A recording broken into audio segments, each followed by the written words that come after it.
Falla en el sistema constituye la más reciente producción pictórica de Juan Pablo Neira. En la serie de pinturas que componen la exposición, el artista da cuenta de su oficio siempre relevante en la pintura al óleo, el dibujo y la composición. En telas de mediano y gran formato, Juan Pablo Neira construye reflexiones e ironías visuales sobre diversos ámbitos, tales como la historia del arte, ecología y los sistemas de producción, entre otros. Pintor de excelente oficio y consolidada trayectoria profesional, Bahía Utópica ha tenido la fortuna de organizar varias de sus exposiciones.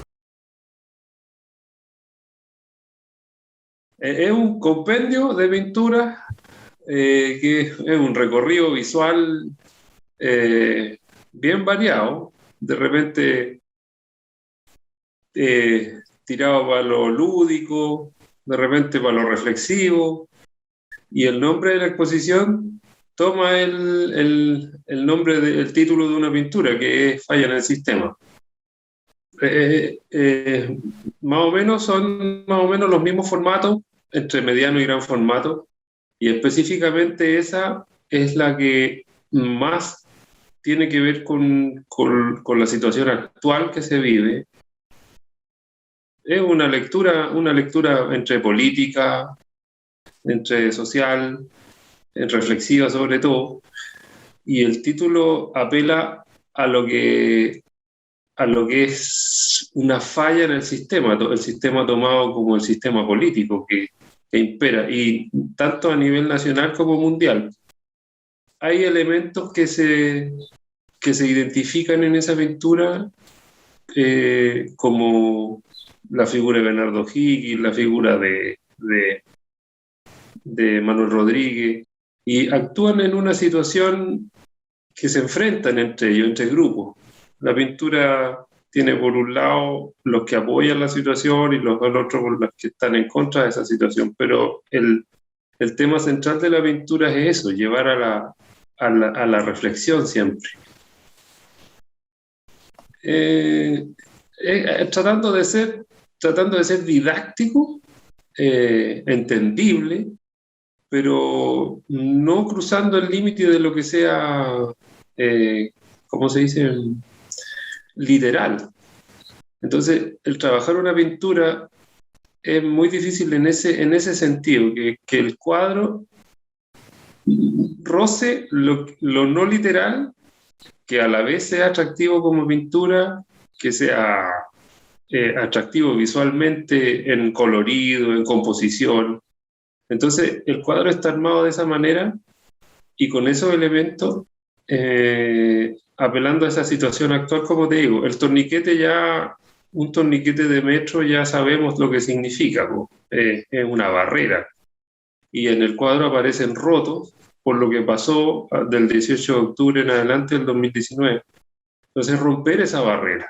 El paisaje que se vislumbra atrás apela a la libertad al final, a la libertad visual, a la libertad del paisaje, a la amplitud. Y los torniquetes que están en el primer plano son los que se rompieron para poder atravesar a eso. Y se produce esa situación entre personajes históricos, que históricamente los tomamos siempre como enfrentados, lo que son Bernardo Higgins y Manuel Rodríguez. Manuel Rodríguez se encuentra por un lado con la gente con los ojos vendados, que todos sabemos lo que significa, lo que causó el estallido, las heridas en los ojos. Aparece hasta un perro abajo que todos vemos que es el perro matapacos que le dicen. Y por el otro lado están las fuerzas policiales. Entonces, la figura de Bernardo Higgins está sacada de un cuadro muy icónico de la historia de la pintura chilena, que es La abdicación de O'Higgins, del pintor Manuel Antonio Caro, que refleja esa situación cuando Higgins abdica al poder, pero el gesto que él tiene es como apuntando, en la pintura original está apuntando a la banda presidencial que se la saca. En este caso está apuntando el gesto al disco pare, a los torniquetes rotos, y también elementos como la bomba lacrimógena que hay en el suelo. También el disco pare es un ícono por también tantos personajes que surgieron en esa situación, que eran el paremán, un personaje con un escudo de ese disco en la primera línea. Entonces van uniéndose elementos que, como te digo, ojalá se entiendan, ojalá sean atractivos visualmente y entretenidos también, porque para mí la pintura tiene que ser entretenida. En esa pintura tomé la figura icónica de una pintura antigua de un pintor que se llama Jan Vermeer, holandés, del siglo XVII, me parece, que es esta figura que está haciendo encajes. Los encajes antes los mandaban a hacer la burguesía, que son todos esos arreglos con hilos que tejían antiguamente con unos bastoncillos para hacerse los cuellos, las mangas, que casi siempre en la pintura antigua está, sobre todo los reyes, hacían alarde de todos esos trabajos, pero en este caso el pintor toma esa figura realzando lo que es el trabajo de esa mujer, más que puesto en el traje de un rey, era cómo se hacía, y es muy complicado, todavía hay gente que lo practica, pero es muy complicado hacer eso. Entonces, es como decir que es un trabajo de chino, porque hay que tener mucha paciencia.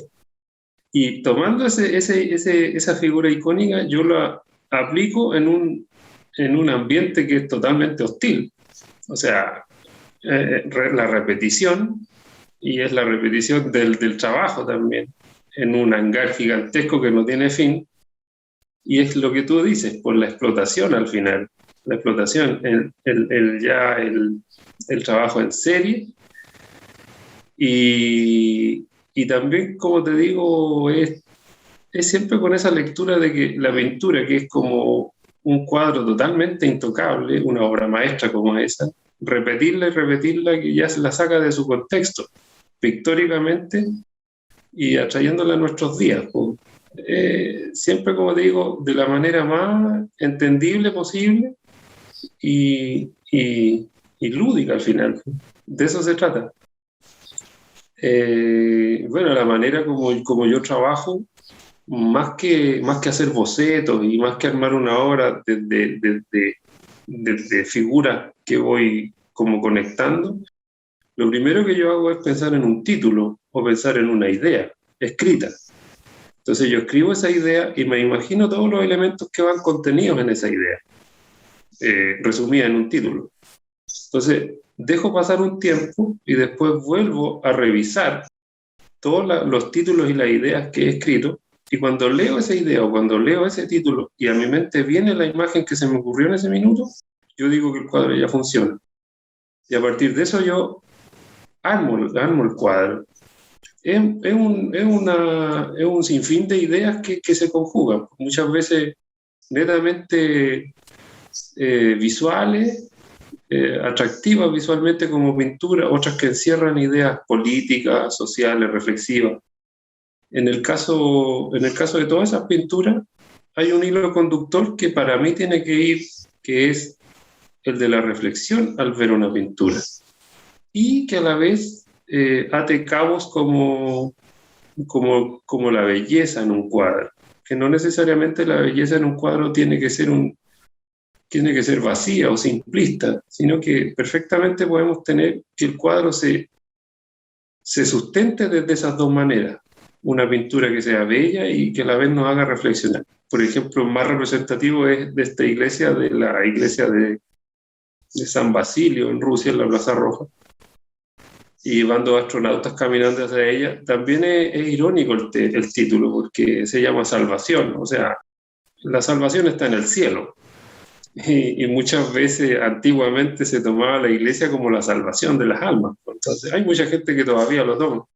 Entonces, también en ese caso apelo a eso, o sea, que es la fe como motor de salvación. Y en este caso los motores de la iglesia son unos cohetes. Entonces es entretenido al final, irónico siempre y entretenido. Hay otras pinturas, como dices tú, como el avión estrellado, que ya son más simples, pero siempre tomando en cuenta lo entretenido. Para mí que hasta un niño ve un cuadro y y se forme una idea. Si lo entiende un niño, va a ser más fácil que lo entienda un adulto. Y a propósito de eso, del niño, una de las pinturas que más me gusta de toda esta serie la pintura que se llama Los niños son como esponjas. No sé si la has visto ahí. Aparece el personaje de los dibujos animados que el cuadro para mí, a mi gusto, es uno de los que más me gusta porque vemos la inocencia de un niño, pues, y vemos cómo en su bolera tiene la misma figura del Bob Esponja que dice cree en mí, y eso también apela a lo que son los niños. Pues. Los niños son como esponja, es una frase que entendemos a lo mejor acá, de que ellos absorben todo. Entonces, la religión que uno les traspase, las creencias que uno les traspase, ellos las van a adoptar como verdades. Entonces, en este caso, la figura icónica bajando de los cielos actúa como un dios, y tiene mucho que ver también con niños de las otras latitudes sufridas que ven en esas figuras como en su imaginación de niño como figuras mágicas, que un adulto le entiende de una manera y un niño al ver esa pintura le entiende de otra manera. De eso se trata. Desde hace más de una década, Juan Pablo Neira ha consolidado un estilo particular, que se nutre de la iconografía cultural y la cita pictórica para poner en entredicho o revertir sus significaciones originales. Así, el artista establece cuestionamientos transversales respecto de nuestra historia, sociedad, política y ecología, entre otros ámbitos. Hay una suerte de optimismo y de sazón vital en su pintura, el retrato de una comedia que transcurre en un mundo crepuscular, de desastre medioambiental, explotación y frivolidad del consumo, retratados con extremo rigor pictórico.